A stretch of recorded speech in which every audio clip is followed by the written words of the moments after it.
Olá, sejam bem-vindos ao podcast Estação IFB. Estamos começando mais uma edição do programa Integritude, que é o programa da Unidade de Gestão da Integridade do IFB, que traz para nós uma perspectiva de como podemos mudar as nossas atitudes para ter mais integridade e melhorar os serviços públicos que a gente oferece. Meu nome é Haline, eu sou ouvidora do IFB e também presidente da Unidade de Gestão da Integridade. Eu vou fazer rapidamente a minha audiodescrição antes de apresentar os nossos convidados que vão falar hoje sobre riscos e superação de crises. Bom, eu sou uma pessoa baixa, uma mulher branca, de cabelos cacheados e curtos, estou usando um vestido colorido de azul e branco e uns acessórios dourados. Bom, temos aqui o professor Fauzi Mansur, que é professor do Campus Brasília, do Instituto Federal de Brasília, e também o Francisco Bessa, que é assessor especial de controle interno do Ministério da Gestão e Inovação em Serviços Públicos. É um novo ministério, né? A partir da desconcentração do Ministério da Economia, que tem um nome grande, mas uma também grande importância para a nossa gestão de crises. Eu vou pedir para vocês se apresentarem também, fazendo inicialmente essa audiodescrição e dizer brevemente o que esperam dessa nossa conversa de hoje. Então, professor Fauzi, por favor. Meu nome é Fauzi. Haline, muito obrigado pelo convite, muito obrigado, Francisco. Eu tenho 61 anos, eu tenho 1,80 m, branco, mais ou menos eu sou magro, usando uma camisa cinza. Em termos do que eu espero, eu sou psicólogo, eu fiz um mestrado e doutorado na abordagem centrada na pessoa e trabalho na coordenação de qualidade de vida e desenvolvimento de pessoas lá do IFB Campus Brasília. Então, a ideia, eu vou falar um pouco sobre o ser humano nessa história toda. Eu já ia dizer professor, porque aqui a gente está rodeado sempre de professores, mas não deixa de ser um professor. Francisco Bessa, por favor. Obrigado, Haline. Meu nome é Francisco Bessa, eu tenho estatura mediana, acho que eu sou um pouco mais baixo que o professor, devo ter 1,71, 1,70. Eu estou usando uma camisa preta, um blazer de cor azul, cabelo castanho, de verdade não, já está mais rajado para branco mesmo. E espero, Haline, estou muito contente de estar com um profissional que pensa o ser humano. Eu estou mais ansioso de ouvi-lo até do que de comentar ou de falar, mas claro, eu espero poder também trocar ideias aqui com o professor Fauzi, com você, para pensar riscos numa perspectiva humana. Talvez essa seja uma pegada que a gente precise trazer para a administração pública e que bom estar com o IFB hoje. Bom, na missão da Unidade de Gestão da Integridade, né, a gente tem riscos como uma coisa que a gente deve tratar, né? E a gente tem conversado internamente aqui no IFB, tentando dar metáforas para nos ajudar a entender como lidar, né? Porque a gente recebe geralmente muitas metodologias, técnicas para tentar aplicar. E a gente tem pensado o risco na perspectiva daquilo que a gente quer evitar, daquilo que a gente quer prevenir. E usando a palavra do programa de integridade que você ajudou a construir, Bessa, isso, riscos a gente quer evitar. E a nossa organização é formada por pessoas, né? Somos pessoas que servem ao público, aos cidadãos brasileiros e principalmente aqui, no caso do Instituto Federal, aos cidadãos do Distrito Federal e em torno. Então, para falar disso que a gente quer combater, vamos trazer um pouco de o que é risco, né? O que é gestão de riscos e crises, né? Como superar isso. Então, cada um de vocês pode trazer um pouquinho desse conceito para nós? Você pode começar, Bessa, então? Posso. A gestão de riscos, como o termo já traduz, é gestão. Então, acho que vale a pena a gente lembrar sempre isso. para que a gente não seja tentado, já que nós estamos, o podcast, não é, Aline, está endereçado a todo o conjunto de servidores, de pessoas que atuam, porque não, né, no IFB, e é perigoso a gente imaginar que esta pauta é uma pauta do pessoal de controle. Apesar de ser uma pauta que é muito incentivada, sim, por órgãos de controle como o Tribunal de Contas da União, como a Controladoria Geral da União, e é bom que ela seja incentivada, mas é uma pauta que trata da gestão. Então nós estamos falando, e aí se a gente for mergulhar no termo gestão, vem do latim gerere, que significa cuidar, nutrir. Então nós precisamos cuidar, claro, não nutrir os riscos em si, mas exatamente numa perspectiva inversa. Eu preciso cuidar de um propósito, eu preciso cuidar dos meus objetivos dentro de uma organização, das coisas que eu preciso entregar. Para garantir ou ter a maior probabilidade de que eu faça as entregas, eu preciso cuidar, não no sentido de nutrir, mas no sentido, pelo contrário, de mitigar, ou seja, de reduzir a possibilidade e a probabilidade de que eventos que podem me atrapalhar na minha entrega ocorram. Então, para nutrir a minha entrega, eu preciso, vou manter a mesma analogia, desnutrir o que atrapalha, que é o conceito de mitigar. Mitigar é uma palavra muito técnica que a gente usa, né? Eu digo a gente assim, quem milita, professor, né, com os temas mais de controle e riscos, enfim, mas mitigar é isso. Eu quero reduzir a chance. E aí eu vou dar o exemplo. As pessoas não sabem que estão ouvindo que eu cheguei atrasado, mas vocês sabem, né? Eu me atrasei uns 10 minutinhos. Olha só como a gente é o ser humano. Eu digo minutinhos, professor, para tentar amenizar que o atrasado fui eu mesmo, né? O que é que eu poderia ter feito para mitigar a chance de chegar atrasado? Foi uma intercorrência que eu poderia justificar que saiu, olha só, que saiu do meu controle, não é? Mas eu poderia ter saído, sabendo que eu teria o compromisso hoje, eu poderia ter saído um pouco mais cedo e assim tentar evitar o trânsito do acidente do buraco do Tatu que teve agora de manhã. Foi essa a intercorrência, foi esse o evento de risco que aconteceu. Teve um engavetamento no buraco do Tatu. O trânsito vindo da asa norte de Sobradinho para cá ficou complicadíssimo. Mas eu poderia ter saído mais cedo. Então, eu poderia ter nutrido a minha agenda com cuidados para garantir, mesmo que eu não soubesse que ia ter um engavetamento, mas isso não é improvável quando a gente está falando do trânsito de Brasília. Então, gestão de riscos é cuidar para que os objetivos sejam realizados no sentido de desnutrir, né? Tirar o alimento das coisas que poderão atrapalhar para que eu consiga fazer a minha entrega, cumprir o meu objetivo, chegar na hora no meu compromisso. Ou seja, vai das coisas do cotidiano até as coisas mais graves ou mais importantes dentro de uma organização como o IFB. Muito bom. Nossa, trouxe clareza para uma reunião que, se eu tivesse esses insumos, eu teria esclarecido as dúvidas das pessoas, porque a gente confunde muito o que causa, qual que é o efeito, e o que é o evento de risco mesmo. É aquilo que, para desnutrir, a gente evita que a probabilidade dele acontecer aumente. E aí, nessa perspectiva de que uma vez eu assisti uma palestra sua, Bessa, que você usou a seguinte frase: o risco é o efeito das incertezas sobre os objetivos, né?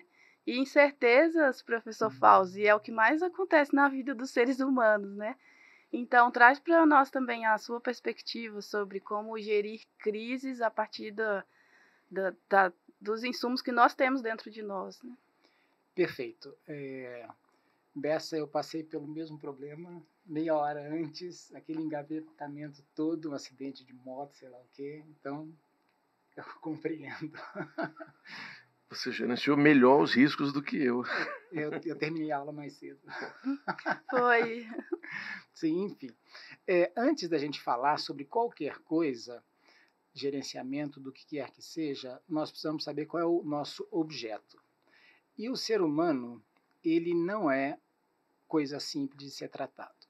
Então, antes da gente falar sobre qualquer coisa, a gente precisa compreender o que é o ser humano sob o olhar, claro, da psicologia humanista, que é a minha área de trabalho. A gente trabalha 6 dimensões: bio, psico, ânimo, sócio, histórico, cultural. O ser humano biológico, psicológico, espiritual, social, histórico e cultural. Então, a gente já vê que é uma complexidade e, às vezes, uma confusão enorme. Dentro dessas 6 dimensões, a mais importante é a biológica. Antes de nós sermos qualquer coisa, nós somos Homo sapiens. E tem algumas características que podem ser complicadoras. Primeiro, nós somos seres egocentrados como qualquer animal. Não necessariamente egoístas, mas egocentrados. A gente quer que seja do nosso jeito. Nós estabelecemos relação de poder, que também não precisam ser relações violentas, mas são relações de poder. Ou seja, eu quero que seja da minha forma e para isso eu vou usar recursos. Nós somos mais repetidores e reprodutores do que criadores e produtores. Nós repetimos muito mais. Então, cada um de nós, quando vai no mercado, a gente vai no mesmo mercado, as marcas são sempre as mesmas marcas, vai na pizzaria, é sempre o mesmo sabor da pizza, tendência a estacionar no mesmo lugar. Ou seja, é importante que a gente pense que a segurança que o ser humano precisa não está no futuro, está no passado, não está no novo, está no velho. Portanto, a gente precisa compreender que nós não lidamos bem com o desconhecido, só com o conhecido. E qual é o problema maior disso? Que nós somos capazes de repetir maus hábitos. Então, se não for, em psicologia a gente fala, se não for péssimo é suficiente. E esse é um problema bastante sério. Nós repetimos maus hábitos, a pessoa fuma sabendo que vai fazer mal, a pessoa bebe bastante sabendo que outro dia vai passar mal, e isso não tem problema nenhum. E a gente tem uma última consideração para falar: nós somos carnívoros, onívoros, ou seja, nós somos predadores. Pensar na nossa pré-história, nós éramos caçadores. Então, nós não precisamos, nenhum de nós aqui, caçar, mas a gente tem que tomar um certo cuidado porque a gente não tem muita dificuldade de ser um agressor em potencial. A agressividade é uma defesa e a agressão é um ataque. Então, eu digo isso tudo para a gente saber com o que nós estamos lidando. E a gente está lidando com essa complicação toda. E mais uma coisa dentro do que o Bessa falou, tem uma frase em psicologia que é assim: a qualidade de um grupo não depende diretamente da qualidade das pessoas envolvidas, mas da qualidade das relações que elas estabelecem entre si. Então, nós 3 aqui podemos ser pessoas fantásticas que nós não nos damos e aí nós vamos estabelecer péssimas relações. Então, todas essas coisas, elas são complicadoras, ou seja, é a complexidade das relações humanas. Então, muitas vezes nós temos pessoas fantásticas que uma não suporta a outra. E a partir desse momento, uma crise pode se instalar. E aí você vai conversar com cada uma das pessoas separadamente, são todas excelentes, e, obviamente, cada uma achando que ela está certa. A construção de consenso ela é bem mais complicada do que a defesa de uma posição. Então, pela construção do egocentrismo, muitas vezes, se eu vou discutir com o meu caro Francisco aqui, muitas vezes eu não estou defendendo uma ideia, eu estou me defendendo na ideia. Então, não faz diferença se a minha ideia é melhor do que a dele, eu quero superar a ideia dele. E aí, novamente, a crise se instala, porque a gente não está, ou pelo menos eu não estou buscando um consenso, uma boa saída. Eu estou querendo mostrar que o meu ponto de vista é melhor que o dele. E todas essas coisas são complicadoras, porque quando a gente fala gestão, como o Bessa falou, a gente está falando, bom, como é que nós vamos organizar melhores situações. Mas muitas vezes a gente tem que compreender que as pessoas não estão muito interessadas em superar a crise, elas estão querendo mostrar que elas têm razão. Então, eu trabalho com, e você sabe disso, muitas vezes você vê o caminho é esse, é da direita, a pessoa quer provar que o caminho é da esquerda, então eu vou aqui caminhar pela esquerda, não vou para cima, eu vou para baixo, simplesmente porque eu quero mostrar que eu estou certo e o outro está errado. Então, nós sempre vamos lidar com o ser humano, como o Bessa falou, a gente tem que diminuir as chances de dar errado, mas a gente tem que contar sempre com o imprevisível e o imponderável. Isso aí é o ser humano. Eita, Eita. tá tudo muito conectado, porque durante uma crise, toda essa natureza humana, biológica, psicossocial, aparece, né? Cada um tentando resolver o problema da sua maneira e, como você trouxe o exemplo, tentando mostrar que é mais capaz de resolver o problema da sua maneira. Isso. E a gestão de riscos, como ela subentende um preparo prévio antes do incêndio acontecer, ela também tem que gerir essa natureza humana das pessoas envolvidas nos processos que estão sendo geridos quanto ao risco. E como a gente lida com todos esses aspectos, tanto os técnicos, gerenciais e os humanos, quando a crise já aconteceu? Porque a gente começou a falar de prevenção, como a gente pode organizar as pessoas e as instituições para a prevenção de riscos e crises, mas e quando já aconteceu? A gente teve um grande exemplo, né, que foi a pandemia de coronavírus, que transformou o mundo inteiro num grande quartel de bombeiros, todo mundo tentando correr para tentar acelerar a solução ou a mitigação dos eventos de risco. Mas para o futuro, né? Como a gente lida com a crise depois que ela já aconteceu? Você estava falando e eu lembrei do texto, Aline, professor, do decreto 10756. Quem está ouvindo o documento deve estar pensando assim, lá vem lei, vai falar de leis. Que coisa chata, que episódio chato. Não queremos que seja um episódio chato, professor. Depois, especialmente de uma reflexão tão certeira sobre o ser humano que o professor fez. Mas é porque, quando você falou, Aline, eu lembrei dos verbos. Esse decreto é o que trata do sistema de integridade pública no âmbito do Executivo Federal, onde está o IFB, onde está o Ministério da Gestão, né? E tem 4 verbos. Quando é dada a descrição sobre o que é um programa de integridade. Então, é dito que um programa de integridade visa prevenir, aí vem a inspiração, né, do nome do programa de integridade, que hoje é o programa de integridade do Ministério da Fazenda. Prevenir, detectar, remediar e punir. Esses são os verbos. Agora vamos aos objetos, né? O que, né? Todos esses 4 verbos pedem objeto direto, né? Fraude, corrupção, irregularidades e desvios de conduta ética. O que é um conjunto fabuloso de possibilidades de eventos de risco, não é? Porque que quando você falou, eu lembrei dos 4 verbos. Porque os 4 verbos, parece muito óbvio que quando a gente fala de gestão de riscos, nós estamos preferencialmente focados na prevenção. Então, eu quero deixar de alimentar os fatores de risco, porque eu prefiro que o evento não ocorra. Não tem jeito de não pensar no caso brasileiro de tragédias que a gente não pode mais dizer que são eventos da natureza ou do acaso, como deslizamentos decorrentes de chuva, né? A gente nem estava ainda saindo direito do luto de Petrópolis no ano passado e agora o litoral de São Paulo, né, recentemente. Então, é preciso trabalhar para prevenir no sentido, vai ter chuva de verão em 2024. Ninguém tem dúvida, a natureza é fabulosa, não é? E 2030 também. E em 2030 vai ter chuva de verão. E nós sabemos que chuva de verão na Mantiqueira, o que é que vai dar? Não é? Então, prevenir é o verbo, não à toa a CGU, que foi a autora desse decreto, iniciou a descrição do que é um programa de integridade com esse verbo. Mas há os outros. Então, um programa tem a finalidade, você é a presidente, né, da unidade de integridade, o programa de integridade tem a finalidade também de propiciar que a gente tenha a capacidade de detecção,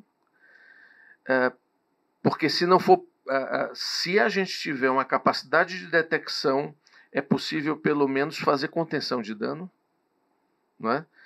Nos casos clássicos, né? A gente não tem ocorrências aqui no Brasil, mas eu estava no fim de semana, a gente se dá às vezes o direito de prazeres tolos e bobos. Eu estava vendo um desses blockbusters americanos no final de semana, dos filmes de terremoto. Sim. E uma cena muito interessante, porque a detecção, os cientistas lá na sala de crise, né, identificam os movimentos sísmicos e lançam um alerta de tal maneira para que a população de São Francisco possa sair, a maior parte da população de São Francisco saia antes da falha de San Andrea romper ali em definitivo, né? Então, detecção, mas aí tem os outros dois verbos. Remediação. Então, aí a gente tem aquela ideia, mas o leite derramado não remedia, mas a remediação, ela precisa ter, às vezes, uma finalidade pedagógica. Quando a gente fala, eu tento dar o exemplo, quando a gente fala de ocorrência de assédio moral dentro das organizações, e isso não é mimimi, talvez a gente possa até dizer que nos casos, eu estou migrando para esse tema, porque isso tem a ver com integridade e tem a ver com o ser humano, né? Assédio sexual é um tema que está tipificado já no Código Penal. Assim, não há muitas dúvidas quanto à ocorrência. E esse foi o tema do nosso primeiro episódio, do Integritude, então vocês assédio. Já abordaram, não é? Sim. O tema do assédio moral é um tema, na minha leitura, muito mais espinhoso. Eu não estou dizendo que ele é menos grave ou mais grave. Não estou fazendo aqui uma tentativa de comparação. Eu estou apenas dizendo que... Porque o assédio moral ele pode ser muito mais sutil nas relações humanas, não é? Um olhar. Mas não é possível. Um olhar não é assédio moral. Bom, um olhar repetido, toda vez que eu olho para o professor, imaginando que nós temos uma relação profissional cotidiana, eu tenho um olhar, ou eu tenho um tom, eu tenho uma forma.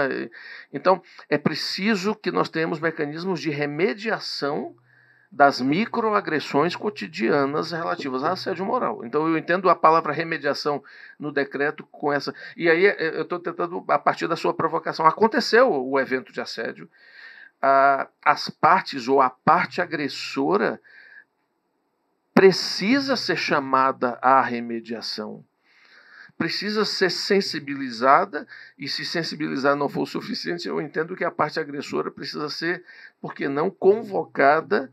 Acho que a ouvidoria, as comissões de ética têm um papel importante dentro das organizações para que ocorra a remediação, né? E a punição, aí nós estamos no mundo da corregedoria. Todos os nossos órgãos têm e da própria comissão de ética também. Da comissão de ética, porque também tem poder punitivo na esfera e usando o seu portfólio processual, não é, Haline? Então, acho que o decreto é feliz porque ele possibilita esse leque de verbos.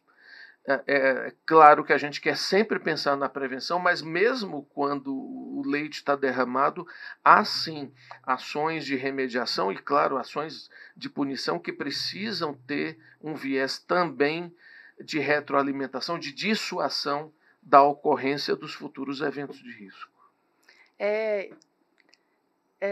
Trouxe tudo, né? E com exemplos claríssimos. E aí eu queria não só repassar a pergunta para você, professor Fauzi, mas que você complementasse justamente com os aspectos humanos, que você trouxe muito bem, de qual é o nosso papel. E aqui no IFB a gente tem uma comunidade de categorias de seres humanos das mais diversas naturezas.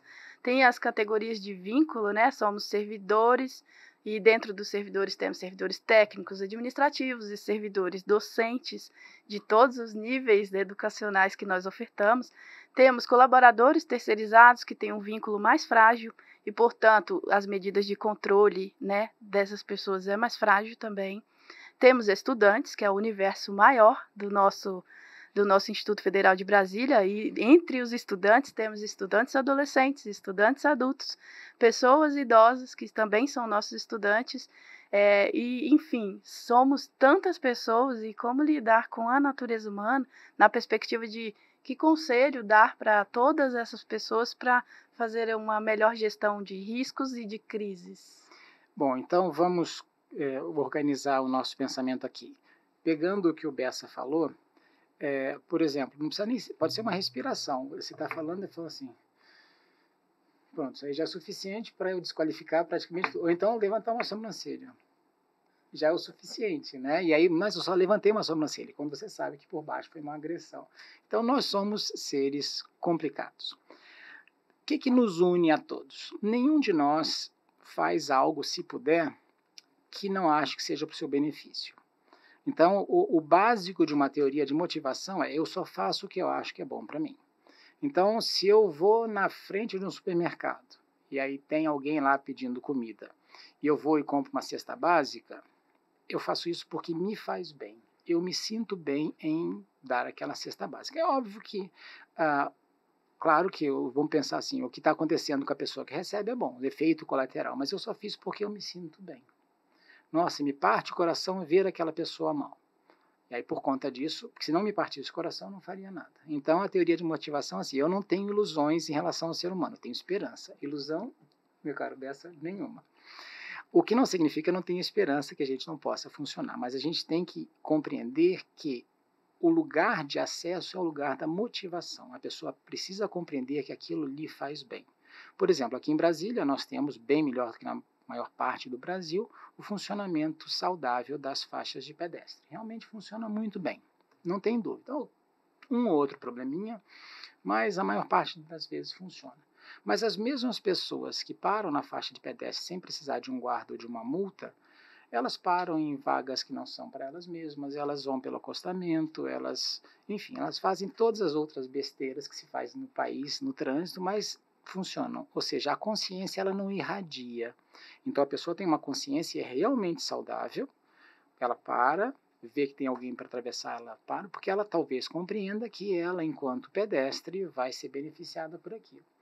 Mas aquela consciência não significa que ela não vai andar pelo acostamento, não vai andar a 120 km por hora na ponte e de repente ela vai diminuir para 60 porque senão vai ser multada e assim sucessivamente. Ou seja, a chance, todos nós aqui dirigimos, a gente tem mais chance de parar no sinal amarelo quando tem um pardal do que quando não tem um pardal. Então nenhum de nós é muito bonzinho, não. A gente precisa saber disso. O que significa que quando a gente vai fazer uma intervenção, eu já fiz intervenção em lugares bem esquisitos, você precisa ajudar a pessoa a compreender que aquilo vai ser bom para ela. Mas bom num nível, usando a palavra que o senhor usou de gestão, né? Em psicologia é terapêutico, a palavra terapia vem do verbo grego terapos, significa cuidar, então é a mesma coisa. A pessoa precisa entender que aquilo vai gerar um cuidado para ela.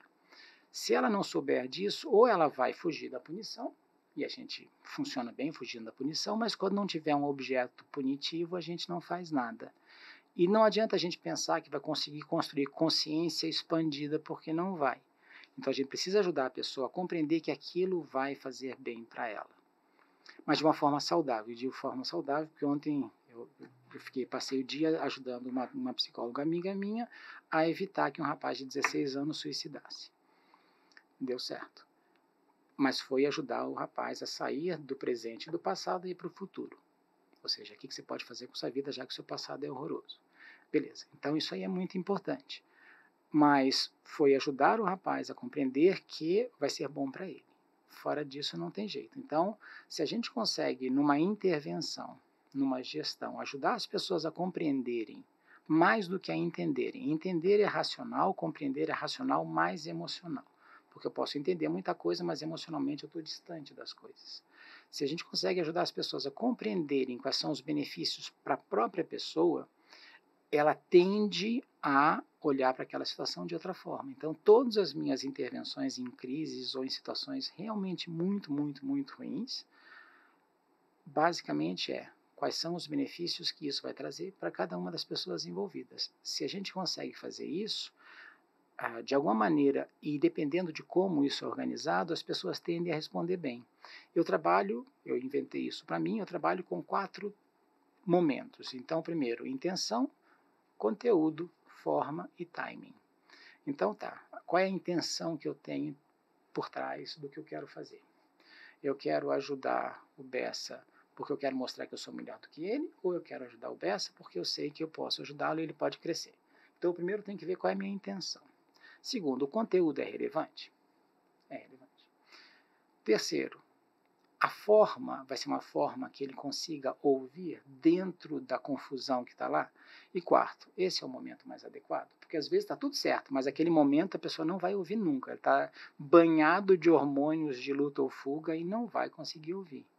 Então, todas essas questões, elas fazem parte da complexidade de um trabalho de gestão, de um trabalho de prevenção e muitas vezes até de um trabalho de punição.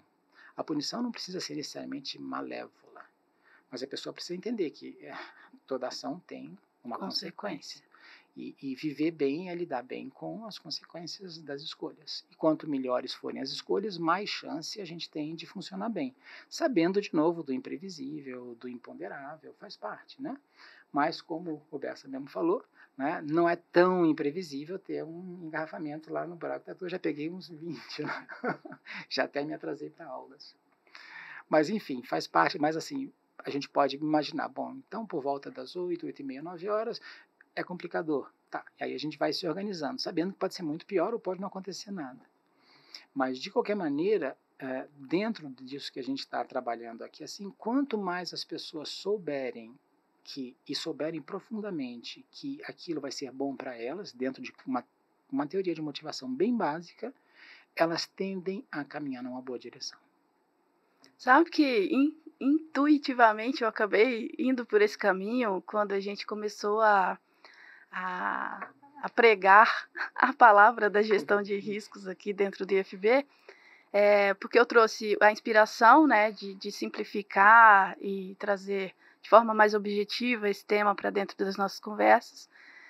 Mas quando eu fui conversar nas reuniões em nome da Unidade de Gestão da Integridade, a Média Gestão foi convidada a conversar sobre gestão de riscos aqui no IFB, né? Porque além de uma vontade e ter clareza sobre o benefício que isso trará para nós enquanto instituição, enquanto pessoas, enquanto servidores, também é uma obrigação, né? Está escrito nas leis, decretos que devemos ter medidas de gestão de riscos dentro da nossa esfera de controle. Eu usei um pouco dessa metodologia de motivação que você apresentou aqui ao perguntar para todos se no cotidiano de trabalho das pessoas que nós conversamos, apagar incêndios era uma realidade constante, né? Perguntei, quem passa a maior parte do tempo apagando incêndios, né?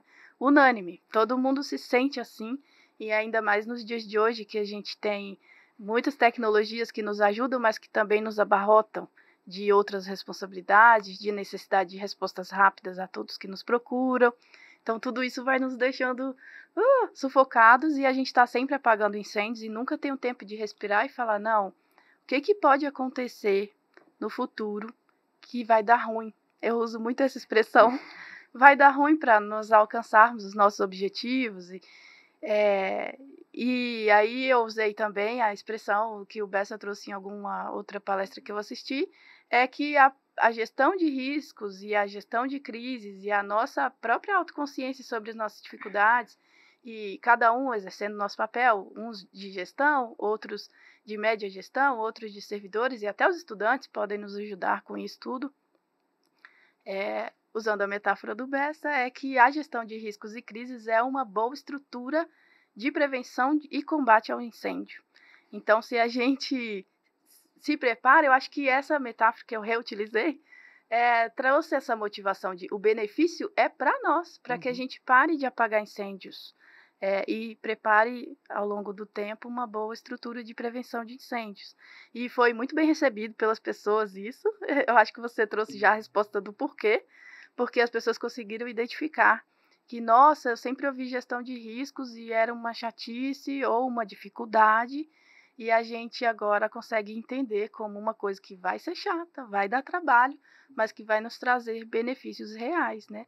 Então, acho que nessa conversa hoje a gente teve clareza, né, do que o que é o risco e como gerir, né? Qual o papel das pessoas e as suas peculiaridades com relação à própria gestão de crises, e eu tô saindo daqui mais inteligente, eu acho. E então eu acho que a gente pode começar aí para o final do nosso episódio sobre riscos e gestão de crises. E eu queria abrir para vocês fazerem assim uma palavra final ou trazerem algo importante que vocês acham que a gente ainda não abordou para a gente encerrar. Então, pelo visitante externo, vou abrir para o Bessa para fazer a palavra final. Bom, agradeço muito. Foi ótimo estar aqui, escutar o professor Fauzi e aprender aqui e me deixar provocar pelas suas reflexões. Como palavra final, eu vou aproveitar, Haline, a sua analogia e pensar ou lembrar que nós temos que tomar cuidado, porque pode ser que às vezes tenha um incendiário dentro da gente, né? No sentido de que às vezes a gente gosta do incêndio. Não sei se conscientemente, mas a gente gosta da ideia de que o incêndio me possibilita o heroísmo, né? E por outro lado, e acho que o professor Fauzi vai certamente poder ter o arcabouço teórico que explica isso, mas nós, seres humanos, precisamos da celebração. Essa coisa dos louros, essa coisa da homenagem, né? Nós gostamos disso, acho que isso é do humano, não estou criticando isso, né? É verdade que algumas pessoas gostam mais de holofotes do que outras, mas o ser humano, de maneira geral, ele gosta dessa, né, da louvação, ou da celebração, enfim. E juntando essas duas ideias, o que acaba acontecendo é que quando nós nos posicionamos diante do incêndio de forma heróica, nós somos louvados e celebrados. Não é? E quando nós prevenimos o incêndio, não há celebração. Você nunca vai ver um setor dentro do IFB ou dentro de qualquer outra organização em que as pessoas estejam fazendo uma celebração, uma festa, né, dentro da repartição, dentro do órgão. Olha que legal, nós não tivemos incêndio. Ninguém celebra porque a gestão de riscos funcionou. Mas, por outro lado, tendo o incêndio e existindo alguém que tenha heroicamente ajudado seus colegas, preservado os equipamentos ou minimizado danos, eu não tenho dúvida que, apagadas as chamas, haverá uma celebração e essas pessoas serão celebradas. Então, parece que a gente dá um incentivo errado de que, então eu preciso ser o apagador de incêndios para ser reconhecido, levar uma medalhinha da minha organização, ou pelo menos receber um elogio e um aperto de mão da reitora, ou da ministra, no meu caso, ou do chefe. Na gestão de riscos, nós vamos precisar ressignificar o conceito de celebração.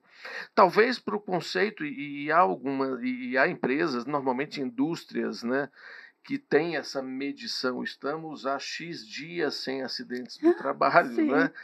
Mas parece uma coisa meio burocrática. Então, assim, se a gente precisa, professor Fauzi, de celebração, a gestão de riscos não ajuda muito, porque se depender da gestão de riscos, não vai ter incêndio. Então, não vai ter nenhum herói que se apresente como salvador da pátria. E nós gostamos dos salvadores da pátria. Parece um paradoxo, eu não pretendo resolver o paradoxo, mas apenas reflito a partir do que você mesma trouxe, de que nós talvez precisemos encontrar nos operadores e para sensibilizar as pessoas de que há razões para celebrar, mesmo que nós não precisemos vestir a capa do super-homem e da Mulher Maravilha. Nós podemos ser operadores mais silenciosos, mais low profile, e ainda assim celebrar, porque nós conseguimos sim trazer os eventos de risco dentro do mapa de calor para o limite da nossa tolerância, né? E mesmo que isso ninguém solte fogos de artifício ou chame a banda para tocar, né, para celebrar, mas é preciso que nós ressignifiquemos a celebração quando a gente consegue garantir que os objetivos e os propósitos das organizações sejam alcançados, né? Que não sejamos, então, heróis que ficam só salvando o dia e as pessoas dos incêndios, mas, enfim, que nós possamos preveni-los no limite a isso. E obrigado mais uma vez. Imagina. trouxe perfeito. Vou abrir para você, só abrindo um parêntese, que para complementar você, que os extintores de incêndio bem localizados, no cotidiano, eles são invisíveis, ninguém nem repara, né? Mas eles, bem localizados, no dia que estiver pegando fogo, eles vão ser os heróis. Então, a gente que trabalha na gestão de riscos, na conscientização das pessoas sobre esse trabalho, a gente faz esse trabalho que é um pouco invisível, mas que ele que traz o benefício no final para todos nós, né? Então, é essa campanha, né, que a gente traz. E, por favor, professor Fauzi, suas palavras finais. Claro, me inspirando no que o Bessa falou aqui, tem um conceito em psicologia chamado alienação. Perder-se na importância do outro e mover-se existencialmente a partir das expectativas reais ou imaginárias desse outro, ou seja, o outro é mais importante. E desde pequenininho, a gente olha para papai e mamãe são grandões, né? E aí a gente fica olhando assim, bom, será que papai gostou? Será que mamãe gostou? E aí a mamãe chega e fala, nossa, meu filho, que desenho lindo. Aí você fica todo feliz. Aí papai chega e fala, nossa, tirou 8, eu esperava um 10. Aí você fica arrasado. Então a gente começa a ficar na dependência desse olhar externo.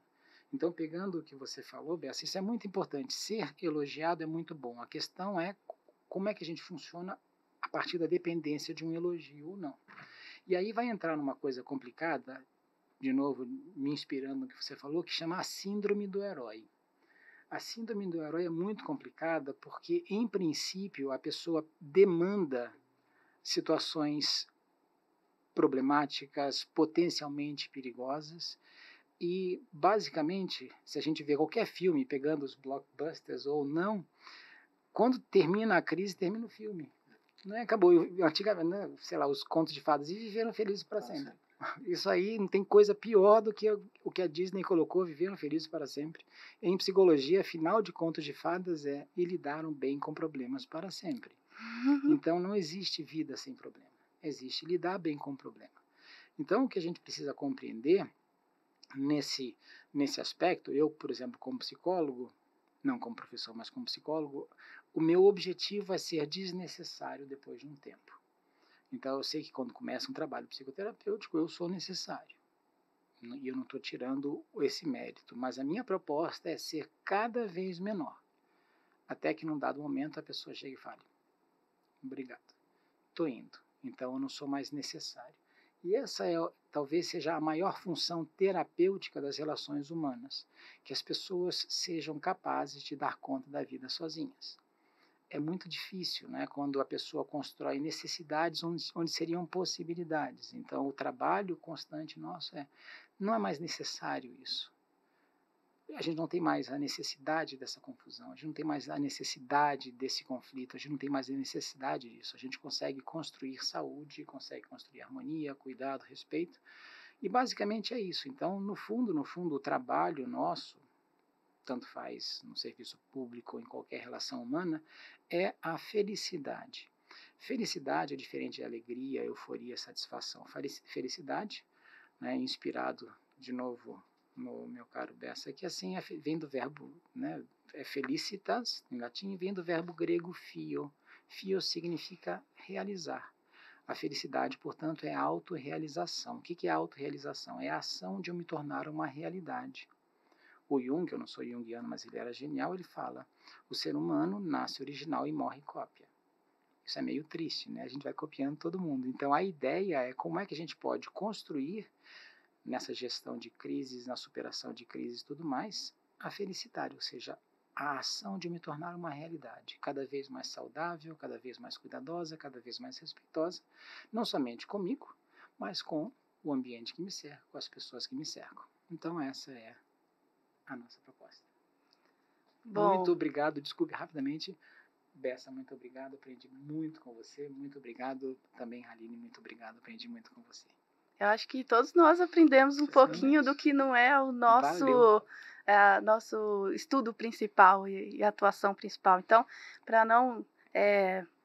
para não atrapalhar assim, a beleza dessas palavras finais, eu gostaria de encerrar só agradecendo mesmo o aceite ao convite que nós fizemos a vocês dois para estarem aqui hoje. E eu espero que todos que acompanharam esse nosso episódio, seja por áudio ou por vídeo. Tenham aproveitado também, se entusiasmado junto conosco. Aprendi muito.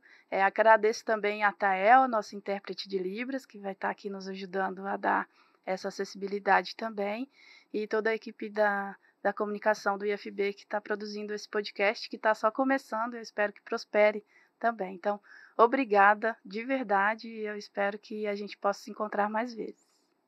Muito obrigado.